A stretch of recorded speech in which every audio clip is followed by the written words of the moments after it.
Hi everyone, welcome to my Godot Toon shader tutorials. If you like what you see here, this style, you can just download everything. All the necessary links are in the description, of course. Everything is MIT. You can use it as is or you can modify it, add your own twist to things. And I hope you all learned something. I managed to make this project by literally gathering knowledge and other people's codes from other open source projects and tutorials I found scattered throughout all of the internet. I just kinda gathered it all in one place to make it easier for new people trying to learn, you know? I think it's important. So yeah, don't don't give me most credit. I literally wrote like 10% of everything you'll see here, maybe even less. Yeah, I think the most important thing is to just learn, you know? I'm literally standing in the shoulders of giants and I hope all of you do the same. So to begin, let's first establish what is a Toon shader. In my opinion, it's just a diffuse light.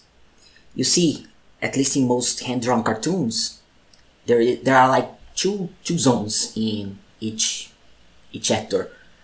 A lit part, a lit zone, and a dark zone. And in a photorealistic shader, there's always this gradient around these two zones, and that's what we're trying to eliminate here. To do that, most common technique I've seen is to use some textures to basically act as a curve. In our case, it's this property here. It's what we're actually gonna be messing with. Luckily for us, we don't need to create our own textures. Godot has a very good built-in tool for that. You can use either the gradient texture, that's the one that I'm using, or you can also use the curve texture. Let's first use the curve texture because it's easier to demonstrate with it. So you might have seen this tool on the particles node. Let's make a curve here. You see, this is how a photorealistic curve would look like. I think it should be linear to be more photorealistic. Here, this is how it should look like. Ignore this thing here. Let's erase that for now. I'll talk about it later. So this is how a photorealistic shader would look like most of the time. And that's not what we want.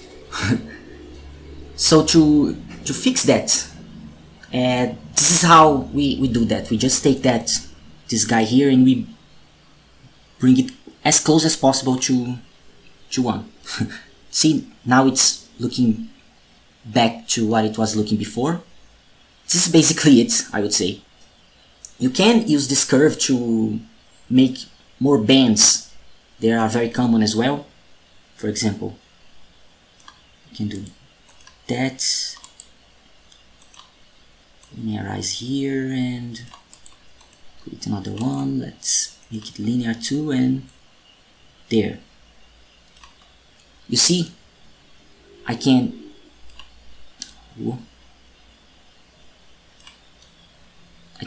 make more shaded bands. They are very, very common as well in some cartoons and some Toon shaders. And this is just the power that our texture gives us, basically. You can make a lot of other things here. And well, I think that what really defines the Toon shader is that this curve here, it has to look like a staircase. The size, the length of these vertical spots here, they basically just make how smooth that transition is, how big that gradient will be here, and we kind of just want to minimize that.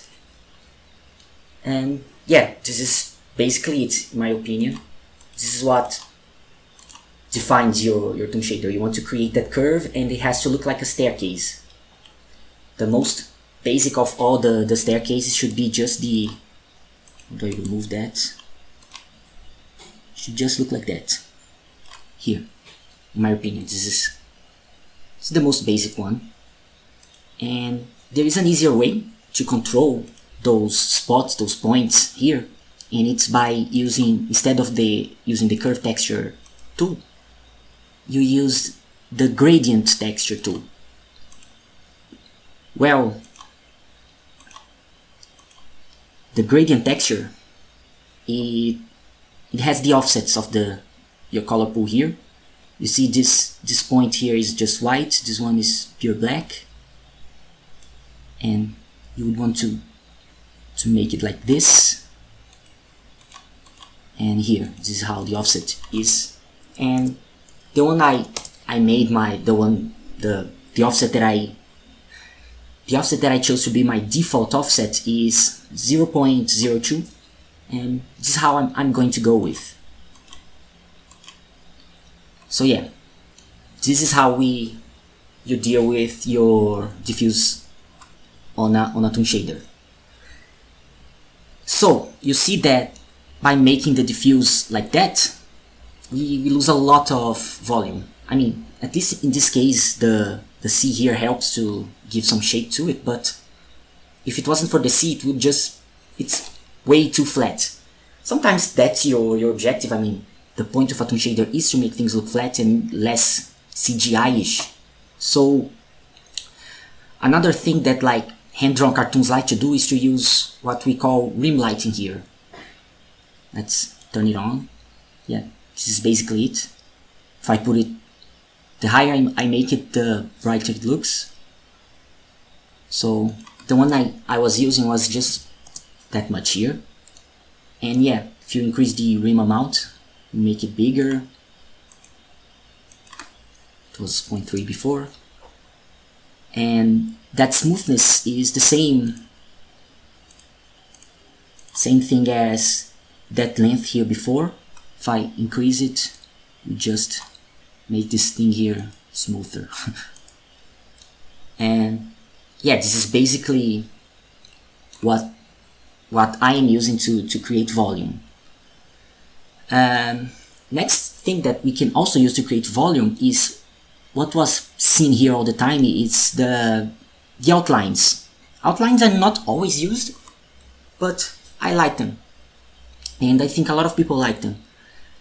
Some games don't use them, and it's not always just about style, it's also because they are very costly, they are very hard to make look good. And the one I'm using is just another shader on the next pass.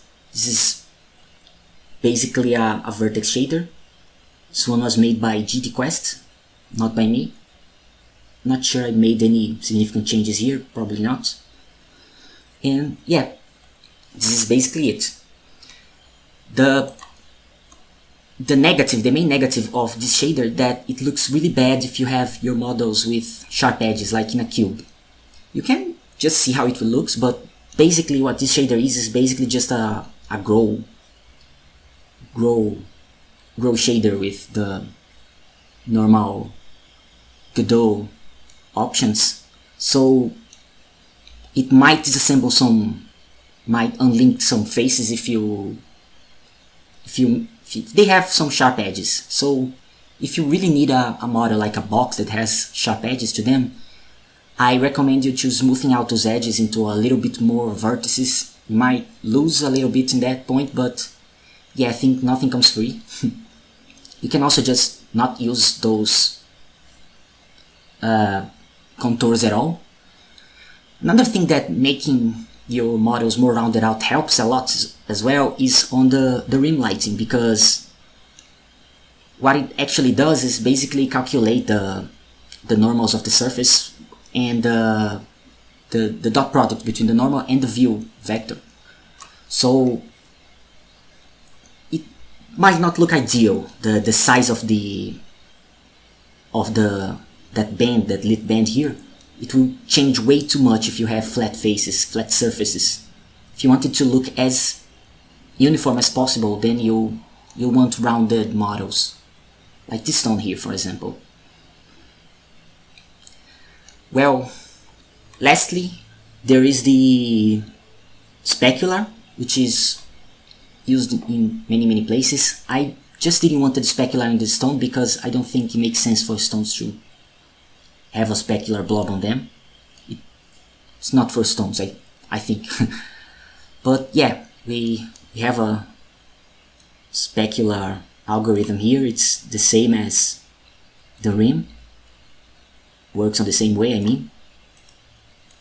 And yeah, this is basically it. Now, you can see that I also have a metallic and roughness thing here. Let me show you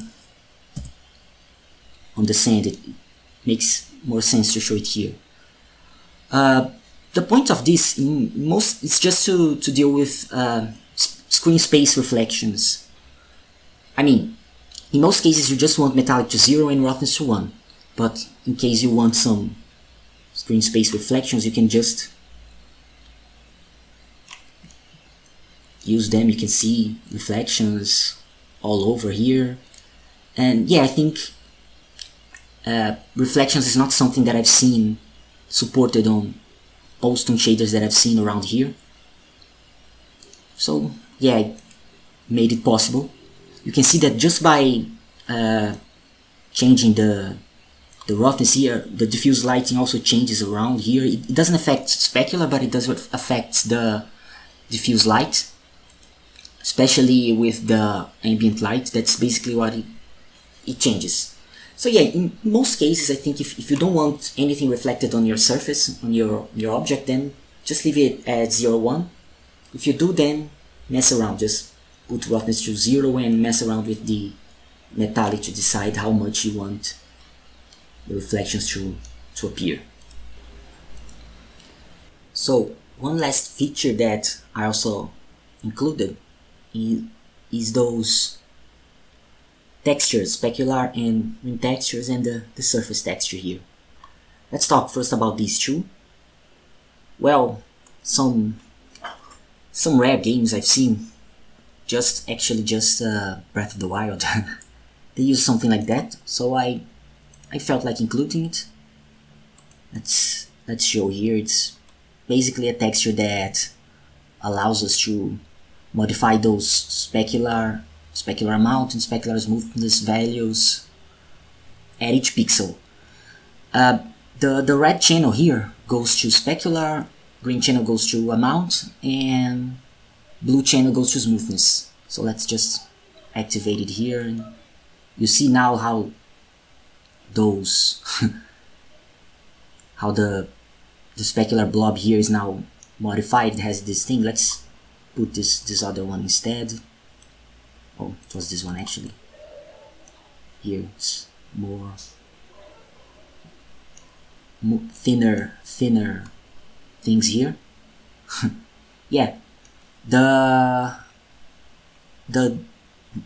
rim texture can be used on this. It works in the same way. It's just let's put this here, show you there. You can see a little bit harder now. Let's increase the amount. See, now it's more pronounced.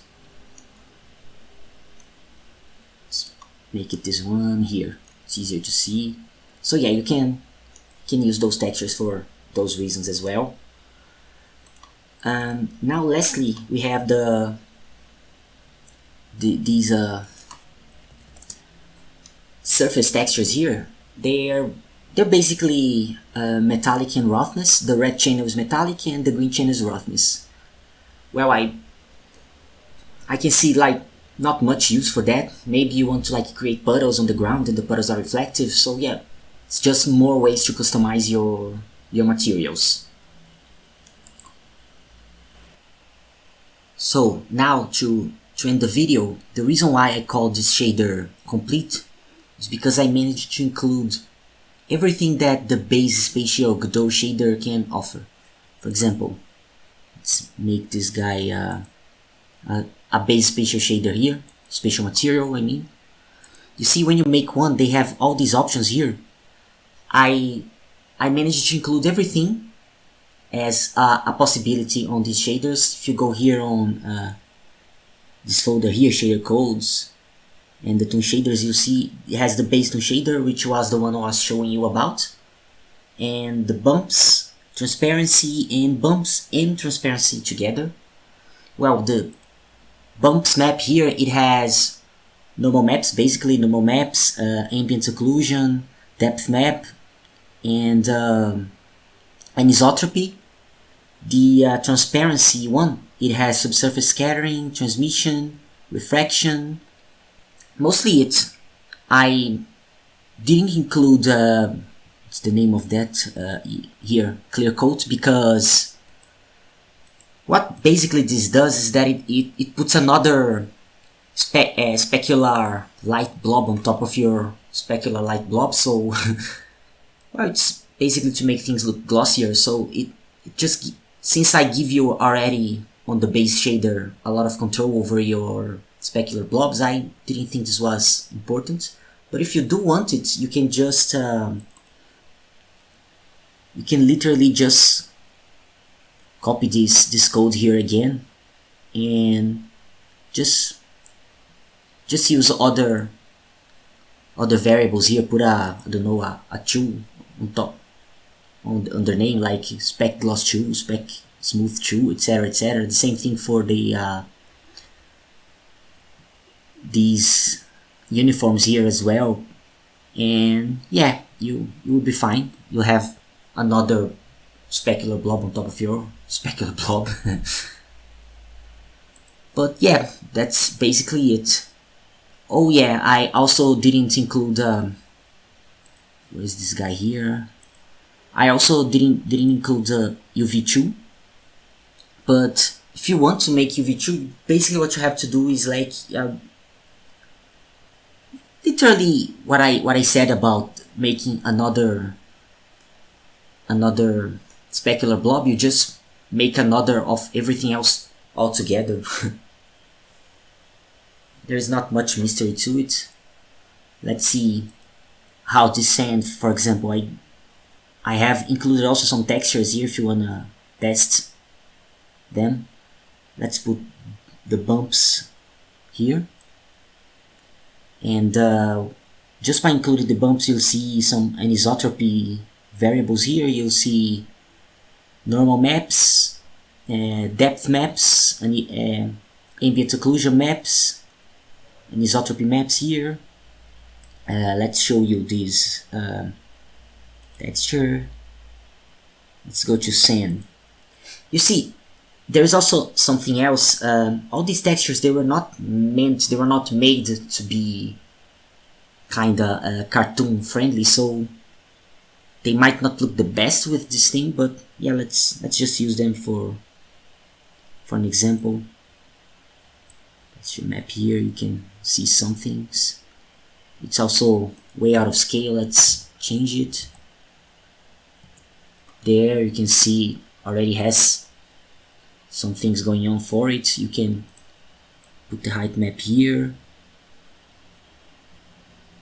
There you go. It's harder to see. Let's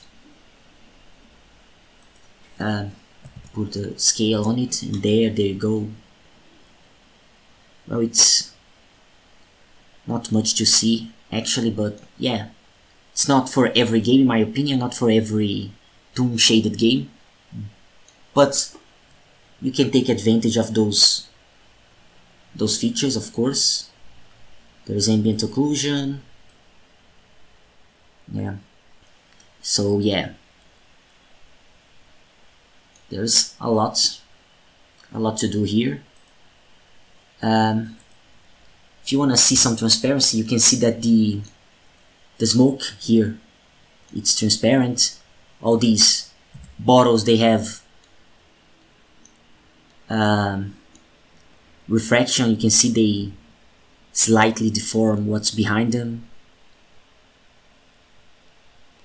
And yeah, that's pretty much that. It's pretty much what I have to say. And yeah, I guess you can use whatever you want. All of this code is MIT. I think the biggest thing you have to learn from that is basically how to code your own shaders. And yeah, I'll make another video for those special effects to talk about the fire, the waterfall, the lake as well. The lake also uses refraction. You can see how it moves around here. The waterfall is, this is refraction. There is also a normal map that's just used for reflection. Actually, it's not really used for lighting. And yeah, I hope you guys have learned something from that. And that's it.